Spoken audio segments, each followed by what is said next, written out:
যদি সাহস থাকে কাগজে লিখে দেন বিক্রিত মাল ফেরত লওয়া হয়। আমার এক দোস্ত আছে, আমার প্রিয় বন্ধু, সে তাকে আল্লাহ কোটি কোটি টাকা দিছে। আমি কালকে তার দোকানে ক্যাশে বসছি, একটু ক্যাশ, আমি গেছি ওর চেয়ারে, আমি বসছি ও বাইরে। তো আমি মনে হয় 10 মিনিট আছিলাম, 10 মিনিট টাকা লইতে লইতে আমি ক্লান্ত হয়ে গেছি।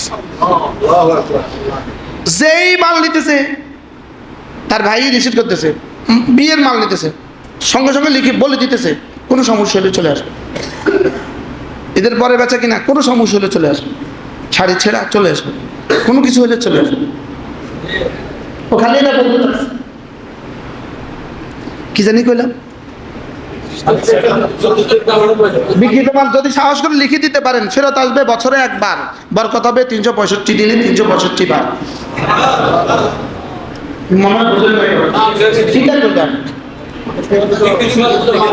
বিক্রিত মাল ফেরত দেওয়া হয়, ফেরত আসবে কয়বার?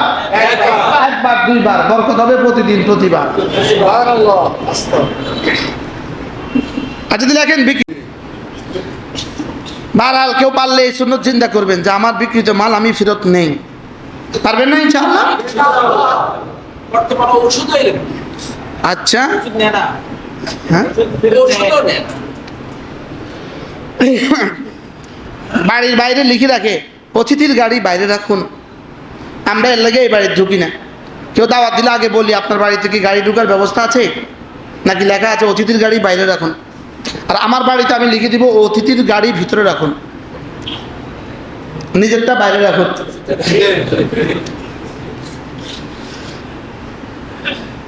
হযরতে আনাস কি করলেন, সবগুলো মাল ফেরত দিলেন, আর কি করলেন, সবগুলো টাকা নিয়ে নিলেন। এবার মদিনার ঘোড়ার বাজারে গেলেন, তাজা দাম একটা ঘোড়া কিনলেন। এবার কাপড়ের বাজারে গিয়া কালো কাপড় কিনে পুরো শরীরটা বেচালেন। আমাদের র‍্যাব মনে হয় এখান থেকে কি পাইছে, কালো কাপড়ের চেহারা ঢেকে দেওয়ার কথা এখান থেকেই পাইছে। এই জন্য পুলিশ আবিষ্কার করছে কে? হযরত ওমর। পুলিশ বাহিনী সর্বপ্রথম আবিষ্কার করেন কে? ওমর রাদিয়াল্লাহু তাআলা সর্বপ্রথম আইন শৃঙ্খলা রক্ষার জন্য মদিনাতে পুলিশ বাহিনী আবিষ্কার করেন। তো হযরত আনাস কাপড় দিয়ে চেহারা ঢাকলেন, পুরো শরীর কালো কাপড়ে জড়ালেন।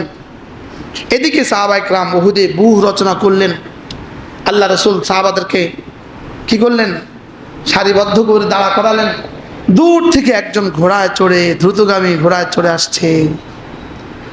হযরত আলী বললেন, ইয়া রাসূলুল্লাহ, কে যেন আসছে। কে? জাকির ভাই, কে যেন আসছে, কে যেন আসছে ঘোড়ায় চড়ে।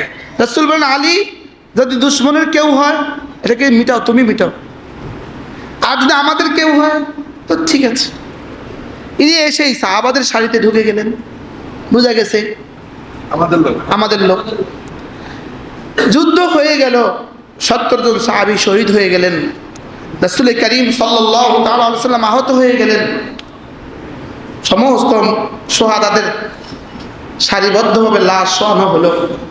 দেখছেন একজন শহীদকে কেউ চিনছে না,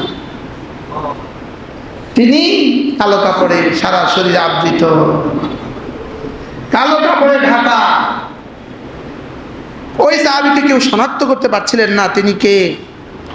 আল্লাহ নবী তার কাছে গেলেন, তার মাথাটাকে রাসূলের উরুতে, রাসূলের রানের উপরে রাখলেন, রেখে আস্তে করে তার চেহারা থেকে কাপড়টা খুললেন। খুলতেই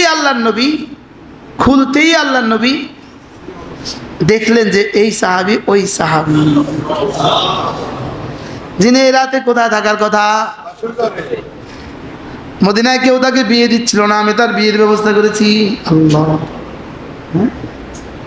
তার কিছু ছিল না, আমি তার সব ব্যবস্থা করলাম। আজকে তো সে বাসর ঘরে থাকার কথা, সে এখন শহীদ। একথা বলে রাসূল কাঁদছিলেন, রাসূল কান্না করছিলেন। একটু পরে রাসূল হেসে দিলেন, একটু পরে রাসূল তার থেকে চেহারাটাকে হটিয়ে নিলেন। পরবর্তীতে সাহাবায়ে কেরাম জিজ্ঞেস করলেন, ইয়া রাসূলুল্লাহ, আপনি কাঁদছেন কেন? বলি, আমি এই জন্য কান্না করেছিলাম, এই সাহাবীর তো আজকে বাসর ঘরে থাকার কথা ছিল। মদিনায় তো তাকে কেউ বিয়ে দেওয়ার কথা ছিল না, তাকে বিয়ে ব্যবস্থা হলো, তার মালের ব্যবস্থা হলো, সব ব্যবস্থা হলো, সে সব ছেড়ে দিয়ে আল্লাহর রাস্তায় জান দিয়ে দিল। এই জন্য আমি তার জন্য কাঁদছিলাম। আপনি তার জন্য হাসছিলেন কেন ইয়া রাসূলুল্লাহ? আমি দেখছিলাম জান্নাত থেকে হুরগুলো সারিবদ্ধভাবে তাকে ইস্তেকবালের জন্য আসছে, এই জন্য আমি হাসছিলাম। এবার আমি দেখছিলাম হুরগুলো তাকে লুপে নেওয়ার জন্য, আলিঙ্গন করার জন্য এভাবে হুমড়ি খেয়ে পড়ছিল। হুরগুলো হুমড়ি খেতে খেতে তাদের পিন্ডিলির কাপড়গুলো সরে যাচ্ছিল। এটাকে বলে পিন্ডিলি। সাকের কাপড়গুলো সরে যাচ্ছিল। আমার নজর ওদিকে পড়ার কারণে আমি ওখান থেকে নজরটা হটিয়ে নিলাম। কি বল? কোন কোন সাহাবী এই সময় বলে উঠলেন, হ্যাঁ যদি এটা আমি হইতাম, যদি এটা কি হইতাম। কি ছিল সাহাবাদের বিয়ে? সাহাবাদের বিয়ে কেমন ছিল? বিয়ে প্রসঙ্গে কথা বলছিলাম না? হ্যাঁ, বিয়ে দেওয়ার আগেই চিন্তা করে মাল আছে কিনা। বিয়ের আগে তো মাল হওয়া জরুরি না, বিয়ের পরে তো মাল দিবেন রবের ওয়াদা। সুবহানাল্লাহ। আব্বা দিলে থাকে না, আল্লাহ দিলে যায় না। বলে কি বলছি? হ্যাঁ, আব্বা দিলে, আল্লাহ দিলে, আল্লাহ দিলে কিয়ামত পর্যন্ত শেষ হবে না। কি হয়? ছেলে নামাজ পড়ে না, মেয়ের বাবা খুব খুশি, বড় চাকরি করে, কত নামাজ পড়ে না, কি যে জোয়ানকালে কত কিছুই তো করে, হয়ে যাইব। বলে না, বলে না, বলে কি বলে, বলে হয়ে যাইব, কিন্তু ছেলে তো মাল নাই, না দিতাম না, এটা আর কয় না, মাল আয়া যাব। দুটো ছেলেটা ভালো আছে, ইনশাল্লাহ মাল এসে যাবে, এটা আর বলে না। কি কয় বুঝেন না? নামাজ আয়া যাইব, মাল আছে নামাজ নাই, কি কয়? মা নামাজ নামাজ আয়া পড়ব, বয়সকালে সবাই এমনি পড়ে, আয়া পড়বো নামাজ। আর মাল বেলায় কি কয়? কথা কয় না, আরে দিতাম না মাল। আল্লাহ আমাদের সকলকে বুঝ দান করেন। এই জন্য বিয়েতে গুনাহ কমান। ওহ নাইলে গুনাহ কমান না, গুনাহ বন্ধ করেন। আমি যদি একদম গুনাহ কমান, বিয়ে হবে গুনাহ মুক্ত। জোয়ানরা হাত তোলো, জোয়ানরা যারা বিয়ে করো না তারা হাত তোলো, ইনশাআল্লাহ গুনাহ ছাড়া বিয়ে করবো ইনশাআল্লাহ। এখানে বিবাহিত মানুষের বেশি, কারো আজ করলে না তখন। হ্যাঁ, আর বাবারা কি বলে? ছেলের কথা শুনে না, ওই যে গুনাহ করছে, ডাকডোল পিটাচ্ছে, কি করছেন আপনি? ও তো কথা শুনে না। ও কথা শুনে না কেন? আপনি আপনার রবেরটা শুনছেন না, এই জন্য আপনার ছেলে আপনার কথা শুনছে না। যারা এসে অভিযোগ করে ওদের ছেলে তো কথা শুনে না, উত্তর কি হবে বলেন? আপনি মালিকেরটা শুনছেন না, এই জন্য আপনার ছেলে আপনার কথা শুনে না। আপনি যদি মালিকেরটা শুনেন, আপনার মুরগিও আপনার কথা শুনবে, আপনার ছাগলে আপনার কথা শুনবে। কি হয়ে গেল মাওলানা, কোন দিকে চলে গেলাম আমি? এত দূর শাওয়ালের 6 রোজা থেকে এত দূর চলে গেলাম, দাওয়াতের প্রসঙ্গ থেকে বিয়ের মাস। শাওয়াল মূলত বিয়ের মাস নয়, শাওয়াল মূলত ছেলে মেয়েকে মাদ্রাসায় ভর্তি করাবার মাস। শাওয়াল কোন মাস বলেন? আমাদের মাদ্রাসাগুলোর বর্ষ শুরু হয় কোন মাস থেকে? এটা অনেক মুসলমান জানেও না। আমাদের কাওয়ি মাসাগুলোর বর্ষ শুরু হয়, শিক্ষাবর্ষ হলো রমজান টু রমজান, শাওয়াল হলো আমাদের শিক্ষাবর্ষের শুরু।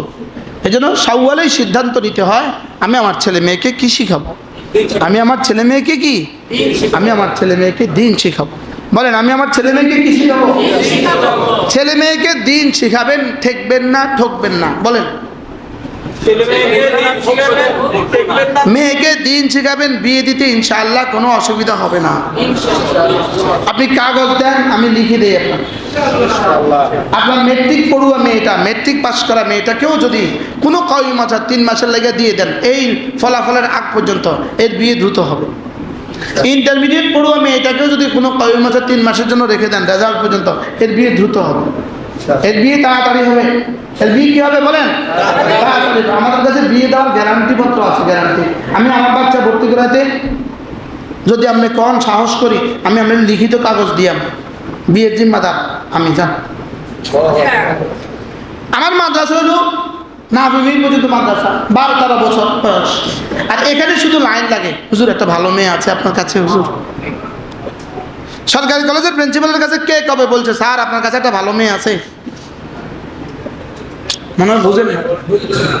ইল্লামার রাহেম, ইল্লামার রাহেম। ইউনিভার্সিটির ভিসির কাছে কে কবে স্যার একটা ভালো মেয়ে আছে আপনার কাছে? আছে স্যার, আমার ছেলের জন্য বিয়ে করাবে, একটা ভালো মেয়ে আছে। কিন্তু আমাদেরকে বলে আলহামদুলিল্লাহ, বলে বলে বলে কি বলে বলে বলেন তো ভালো মেয়ে হবে কোথা? আপনার মেয়েটার বেলায় আপনি সিদ্ধান্ত নিতে পারেন। আপনার মেয়েটাকে আপনি ইউনিভার্সিটিতে পড়াবেন, আপনার মেয়েটা বিদেশের কোনো ইউনিভার্সিটিতে পড়ে, আর আপনি নিশ্চিন্তে জান্নাতে চলে যাবেন। বিষয়টা কি এতটা সহজ? বিষয়টা এতটা সহজ না। দিন এত খেলুনা না, দিন খেলনা না, দিন খেলনা না, দিন খেলনা। উচ্চশিক্ষিতার বিয়ের সমস্যা দেশে আছে না নাই? %? কতজন শুধু আশা করছিল যখন ইন্টারমিডিয়েটে বিয়ের প্রস্তাব আসছিল, এই পুচকে মেয়েকে কিসে বিয়ে? অনার্স মাস্টার্স ছাড়া কিসের বিয়ে? অনার্স মাস্টার্স হয়ে গেল, চাকরিও হয়ে গেল, 6 বছর হয়ে গেল, 10 বছর হয়ে গেল, দিন যত গড়ায় তত আর কেউ জিগায় না। বাস্তব না বাস্তব? এই জন্য মেয়েদেরকে উপযুক্ত বয়সে বিয়ে দেন। মেয়েদেরকে উপযুক্ত বয়সে কি দেন? মেয়েদেরকে উপযুক্ত বয়সে বিয়ে দিয়ে ফেলেন। মেয়ের বিয়ের ব্যাপারে চিন্তা করেন বাবা মা, সব বাবা মা মেয়ের বিয়ের ব্যাপারে চিন্তা করেন। মেয়ে বয়স হয়ে গেছে, ওকে বিয়ে দেওয়ার চিন্তা করেন। বিয়েকে সহজ করে দেন। আমরা বানিয়েছি বিয়েকে কঠিন, জেনাকে সহজ। বলেন বাস্তব না বাস্তব?